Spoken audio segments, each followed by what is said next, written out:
السادة الحضور أرجو التفضل بالجلوس.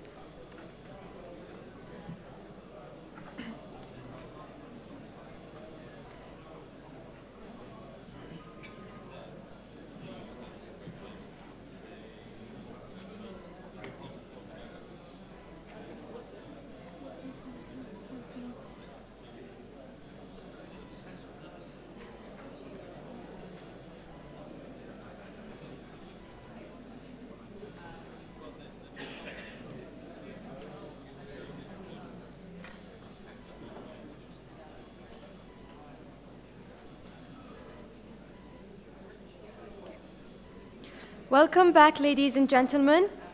Our second session will be chaired by Mr. Richard Kirby, and it discusses open government, the public administration. Members of the sessions are Mr. Andrew Stott, Ms. Micheline Casey, and Mr. Bill McGulligage. Please welcome them to the stage.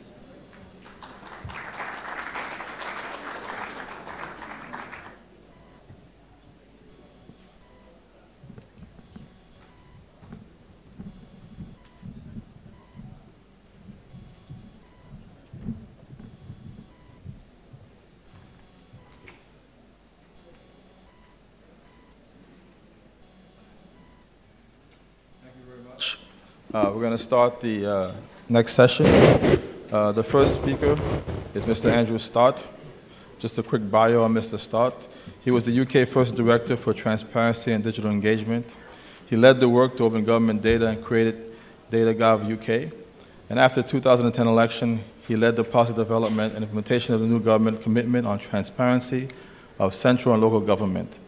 His role included responsibility for increasing UK's government capability to use the internet and social media to communicate, collaborate, and crowdsource with the public. Following his formal retirement in 2010, he was appointed to the UK Transparency Board to continue to advise UK ministers in these areas. He also advised other government on open data and e-government, both bilaterally and as a senior consultant to the World Bank.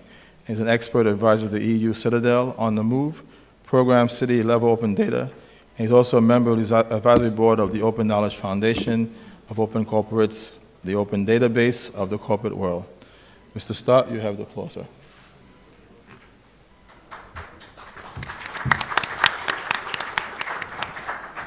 Thank you. Thank you, and it's a pleasure and honor to be here in Abu Dhabi in the United Arab Emirates. There we go. So, open data. So first of all, what are we talking about? Open data is data, structured information, machine-readable information in many cases, that can be freely used and reused. So not just accessed, but also taken and used for another purpose, and for any purpose by anybody. So it's open to any member of the public, any business, to use for commercial purposes as well as non-commercial purposes.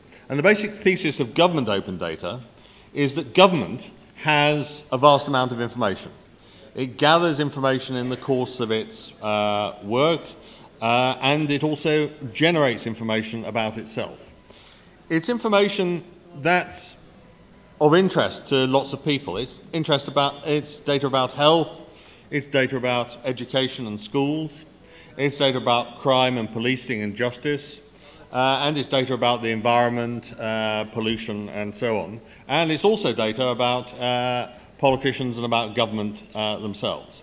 And one of the things about information is that the economists called it non-rivalrous, that once you can use it, but it doesn't wear out, you can use it again.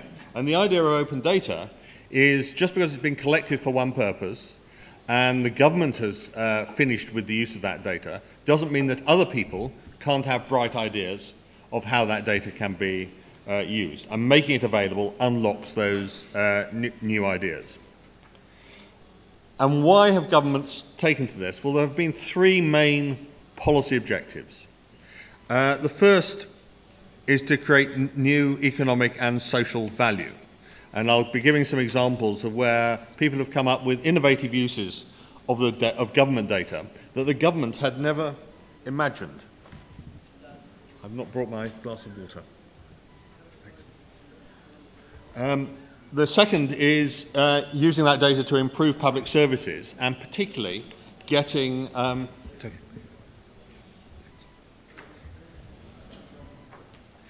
particularly helping use citizens as consumers of those services to put pressure on local services to improve. And I'll give some examples of that. And thirdly, also a more transparent government, allowing citizens to engage in the process of government. So first, economic and social value. One of the things about data is that data doesn't know what it's for. In the UK, we released and continue to release every month details of every item of spending by central government ministries and by local councils, by municipal councils, above a certain threshold. And this was done as a transparency measure, and I'll talk about the transparency end of that.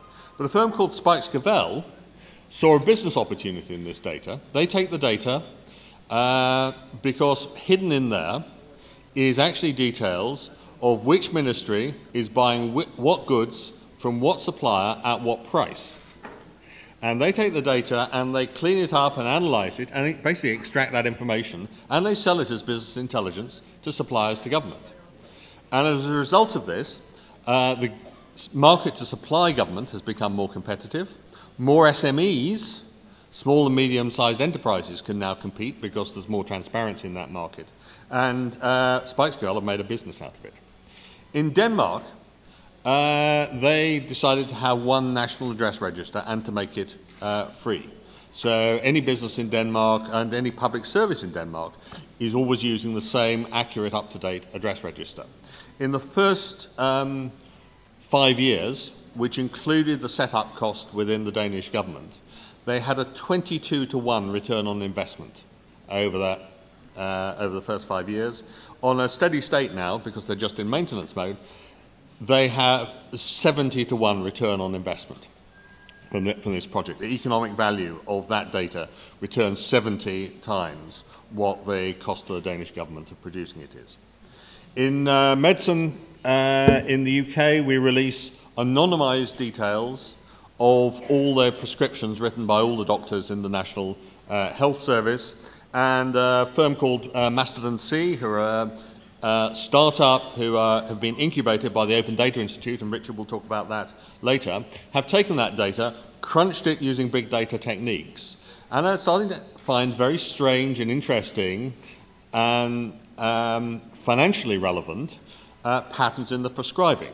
So basically, they took the data and the latest medical knowledge of where generic drugs were just as good as proprietary drugs, and analysed the regional behaviour of doctors. And they found big differences between regions, and there's a potential saving of £200 million a year there. In London, the Transport Authority for London were persuaded, shall we say, by the Mayor of London, Boris Johnson, that they should open up all their data. They have released 25 data feeds of timetables, fares, real-time running, details of stations. There are now reckoned to be 500 applications, third-party applications, using that data, employing about 5,000 people in that application ecosystem. Not all developers, but people marketing the applications, collecting the money for those applications, supporting them, and so on. The Transport for London have evaluated the Open Data Initiative on the same basis that they evaluate any other improvement to the transport system, which is what is the economic value of the time saved. And they found they've got so far they've had a 58-to-1 return on investment. In fact, that return on investment is going up month by month because more and more people are using these services, and Transport for London have already made the capital investment, so it's cheap to run.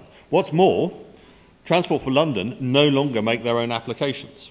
They say, well, look, there are 500 applications out there. Many of them are better than we could ever do. Why should we waste our money developing an application when other people will do it for us?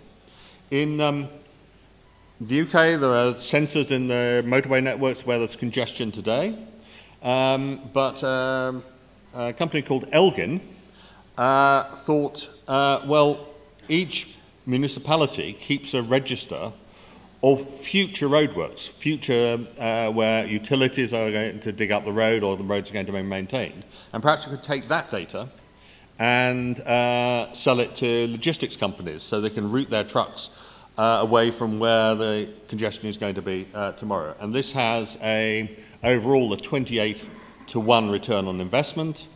Interestingly, it also saves the municipalities money, because to persuade the municipalities to give up their data, Elgin also, the Elgin service also provides free of charge to the municipalities their statutory duty to publish this data, which is why it's open data. The insurance market are very interested in open data because they can take very accurate mapping data, very accurate weather data, and do much more individualized assessment of risk. For instance, on flooding. And one of the early movers for getting open data in the UK was actually Lloyd's, the world's leading insurance market, who were asking us for data and organised seminars with the insurers on how this could be used. Open data can encourage inward investment. This is a piece of work done by the Department of Business Innovation and Skills in the UK, which actually took the patent data, the government research grant data, the government industrial development data, and crunched it and provided a tool where you could see where hotspots of particular high-tech manufacturing and skills were. And in the middle of Lancashire, there turned out to be a hotspot of people skilled in advanced plastics. And this research funding Explorer allowed those to be located. And the great example around in the open data world at the moment is the Climate Corporation. So two guys leave Google in 2006 and set up a company that eventually becomes called the Climate Corporation. And they take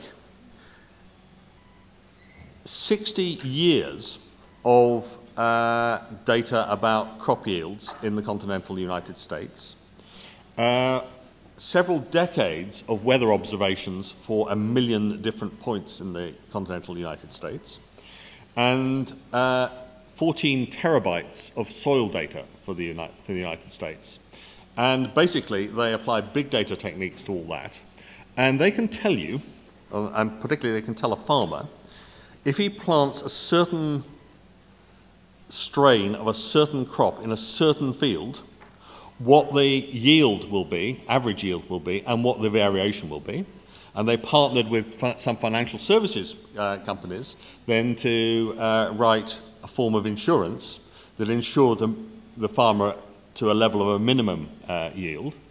And last October, they sold this business for cash, $930 million to Monsanto, the agrochemicals company. So this data has been openly available from the US government for decades. And then someone comes along with an innovation, a bright idea that the skills and some of the technology can now do, and creates a business that they can sell for $930 million, where the raw material is available free.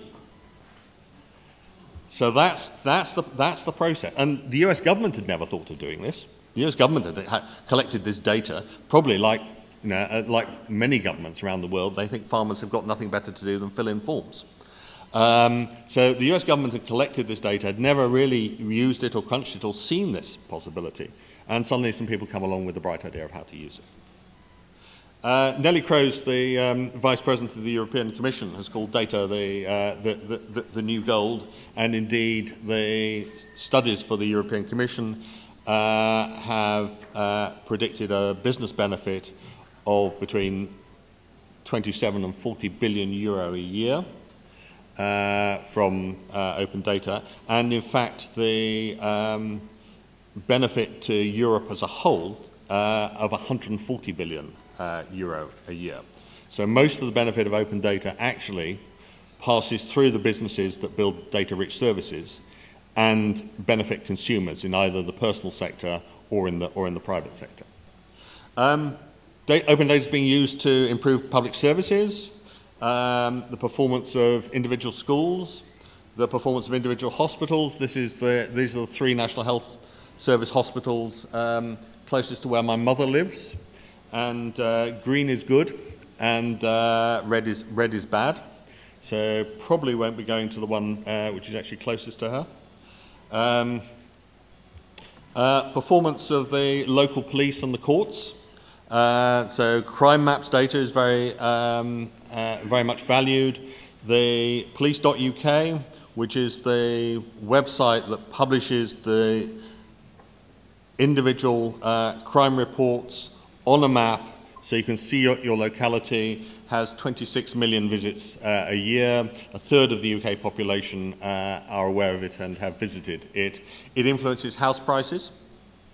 And interestingly, it's also now leading to an improvement in the government's data systems, because we had data on where the crimes were being committed, but we didn't have data where the crime was committed, was anyone arrested, was anyone prosecuted, was anyone convicted, and what sentence did they get? And that's leading now to the joining up of that data.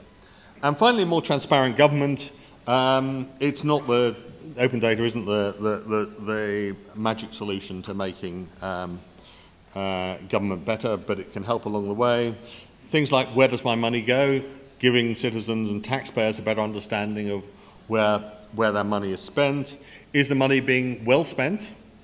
And one of the reasons the UK government started to publish the individual spending items was to put a pressure on public servants to be able to justify what they were spending. And the red rings here were where a number of authorities were sending people to an outdoor adventure centre for team building, which probably wouldn't have been they probably wouldn't have done if they knew these were to be published. We found people going to race courses and horse racing courses and the like there as well. What contracts are being granted and to whom, and a big movement, international movement in this area now, the World Bank are playing a major role in that. And organisational transparency. For the senior officials, what are they responsible for? How do they fit into the structure? How much are they paid? And how would you get in contact with them? And we've actually found there's a fourth thing that has happened, which was unexpected, that open data is leading to more efficient government. And this is happening in three ways. The first is that it's causing many public bodies for the first time to actually try and find out what data they've got. This is a shot of a geoportal, data portal for the Inspire Directive in the EU.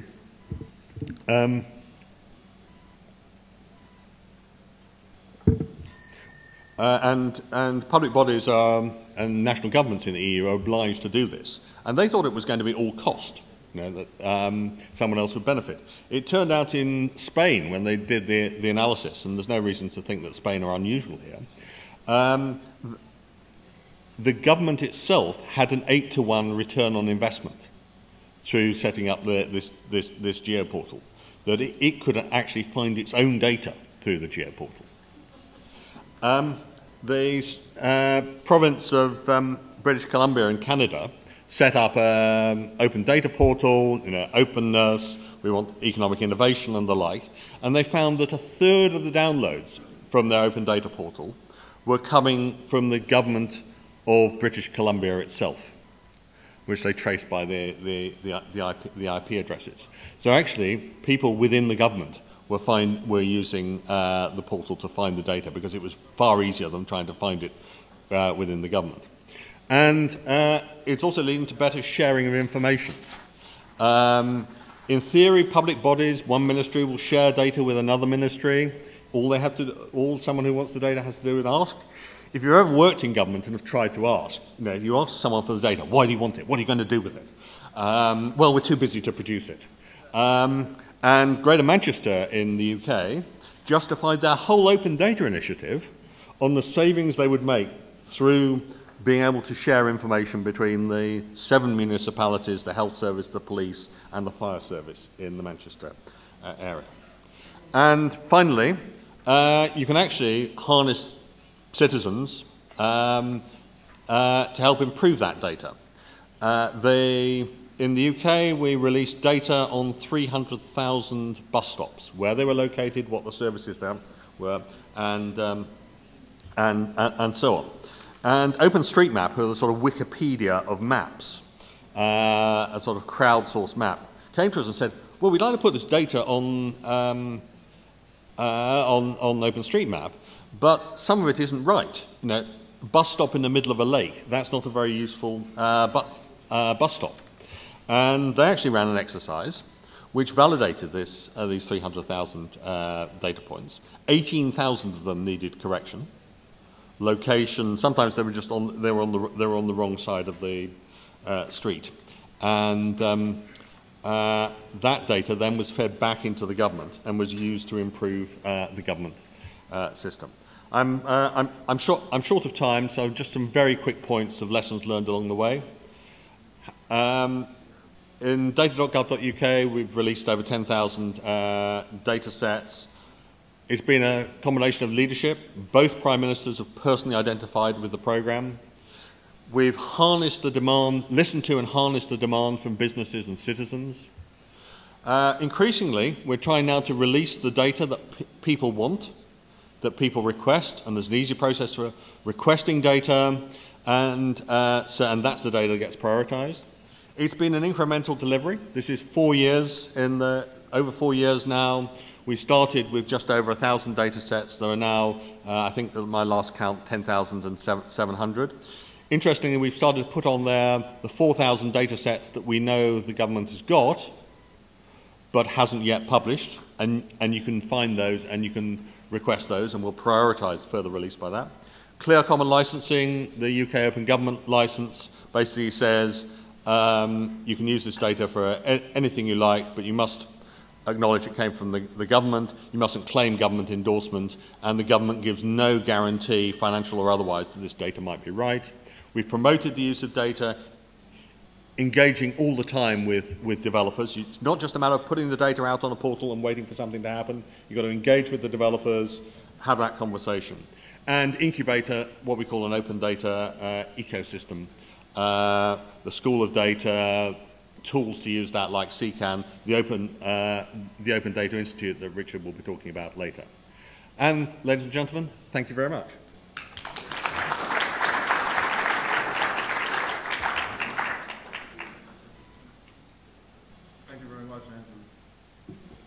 I think